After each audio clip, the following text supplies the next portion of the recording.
आप सभी को मेरे चैनल लर्निंग और अर्निंग पे हार्दिक स्वागत करता हूँ। दोस्तों, आज मैं आपको बताने वाला हूँ और दिखाने भी वाला हूँ कि सबसे कम खर्चे में 100% सक्सेसफुल ब्रीडिंग चूजे का कैसे किया जाए। दोस्तों, क्या आपको पता है कि हम सिर्फ 20 रुपये में चूज़ों का ब्रीडिंग कर सकते हैं, वो भी मोर्टेलिटी रेट जहाँ पर बिल्कुल 0% होता है। तो दोस्तों, मैं आप सभी से गुजारिश करूंगा कि जो लोग आज पहली बार मेरे चैनल पे वीडियो देख रहे हैं, प्लीज़ मेरे चैनल को सब्सक्राइब कीजिए कि ताकि आगे भी मैं आप लोगों के लिए ऐसे ही वीडियो लाता रहूं। धन्यवाद। दोस्तों, वीडियो में जो आप ब्रीडिंग देख रहे हो तो उसके लिए आपको ज़्यादा कुछ नहीं, सिर्फ एक आपके घर के आसपास फिश मार्केट पे जाना है और वहाँ से 10 या 20 रुपये में आपको फिश का एक कार्टून मिल जाएगा। बस वो थर्माकोल का कार्टून होता है, उसी आप लाना है। उस कार्टून को लाने के बाद उस कार्टून को आप पहले तो थोड़ा साफ़ कर लीजिए, क्योंकि वहाँ मछली का थोड़ा गंदगी भी रहता है। तो साफ़ करने के बाद आपको सिर्फ वहाँ पे एक बल्ब कनेक्शन कर देना है। यानी मैं जो वीडियो में दिखा रहा हूँ आपको, ऊपर से एक टेहनी लगा के उस पर बल्ब को लटका दिया।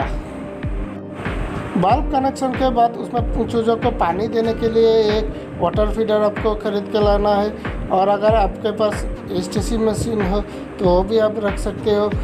और खाना देने के लिए किसी भी आप छोटी सी चीज़ों का इस्तेमाल करें कि ताकि चूज़े वहाँ से आसानी से खाना खा सकें। दोस्तों, वीडियो को ज़रा गौर से देखिए। मेरे इंक्यूबेटर मशीन के बगल में ही मैंने चूज़ों को ब्रीडिंग का सिस्टम कर दिया। तो इससे क्या होता है कि एक साथ में ही चूज़ों के देखभाल के लिए बहुत ही अच्छा होता है। तो इस कर्टन पे चूज़ा डालने के बाद अब उसके नीचे जो है धान का कूड़ा या ऐसे ही दूसरा कुछ चीज़ें जो चूजे के मल को सुखा सके, इस तरह का कुछ इंतज़ाम करना होगा। इससे क्या होगा कि वहाँ पर गंदगी नहीं होगा और चूजे जो मल त्याग देगा उसको वो एब्जॉर्ब कर लेगा। तो इस तरह ब्रीडिंग करने पर सबसे ज़्यादा फ़ायदा ये होता है कि इसमें मोर्टेलिटी रेट लगभग 0% होता है। हाँ दोस्तों, यकीन नहीं होता तो आप खुद एक बार ट्राई करके देखिए।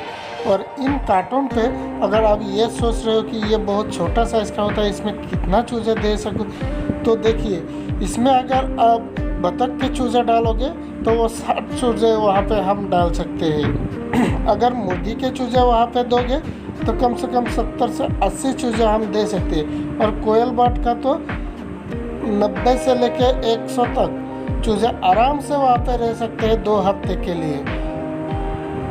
तो दोस्तों, अगर आप 100 चूजे के लिए ब्रीडिंग करना चाहते हो तो आपको 2 कार्टून लाना पड़ेगा। अगर 200 हो तो 4 लाना पड़ेगा, और अगर 500 हो तो आप 10 कार्टून का इंतज़ाम कीजिए।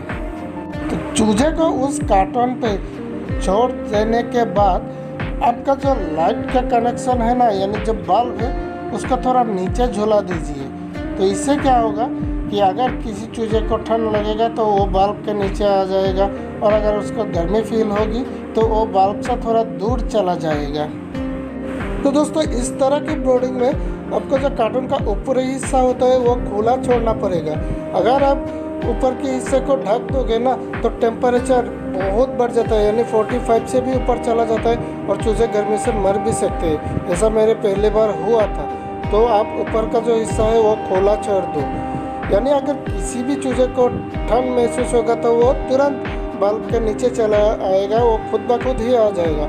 और जब उसका बॉडी टेम्परेचर नॉर्मल हो जाएगा तो वो बल्ब से थोड़ा दूर चला जाएगा। दोस्तों, यकीन मानिए ये पूरा साइंटिफिक मेथड है, और मैं आप सभी से यही गुजारिश करूँगा कि जो हमारे किसान भाई इस तरह से ब्रीडिंग करना चाहते हैं तो एक बार करके देखिए। यहाँ पे मोर्टेलिटी रेट 0 के बराबर होता है।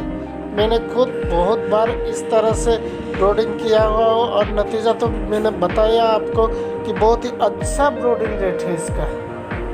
दोस्तों, चूजों का जो ब्रीडिंग पीरियड होता है वो सबसे क्रिटिकल पार्ट होता है फार्मिंग प्रोसेस पे। ये तो आप सभी को पता ही है, क्योंकि ब्रीडिंग पीरियड में बहुत सारे चूजे मर जाते हैं ठंड के वजह से। और अगर जिसके घर में या जिसके फार्म में इन्वर्टर नहीं है तो उनका तो दिक्कत और भी बढ़ जाता है। लेकिन इस तरह ब्रीडिंग में एक और ख़ास फ़ायदा है। यह फ़ायदा ये है कि अगर बिजली चला भी जाए, यानी अगर मान लो आपके फार्म में इन्वर्टर नहीं है और बिजली चले गए, तो भी ये 23 या 24 के आसपास टेम्परेचर को मेंटेन कर देता है। वो कैसे कि उसका जो ढक्कन होता है ना, बिजली चले जाने के बाद ढक्कन हम उस पर लगा देने से कम 23 या 24 के आसपास टेम्परेचर रहता है। यानी अगर आपके पास इन्वर्टर नहीं भी है तो भी आप इससे बहुत ही आसानी से ब्रीडिंग कर सकते हो। तो दोस्तों, मैं आप सभी को यही सलाह दूंगा कि एक बार आप इस तरह से इतना कम खर्चा में इतनी सरल तरीक़े से और वो भी साइंटिफिक मेथड से एक बार ब्रीडिंग करके देखिए। इसका कितना फ़ायदा है आपको खुद ही पता चल जाएगा। तो दोस्तों, इस तरह ब्रीडिंग प्रोसेस में अगर आपको कुछ भी दिक्कत का सामना करना पड़े तो प्लीज़ मुझे आप कमेंट कीजिए, क्योंकि मैं बहुत बार इस तरह से ब्रीडिंग कर चुका हूँ। मैं जितना जल्द हो सके आपके कमेंट का रिप्लाई देने की कोशिश करूँगा।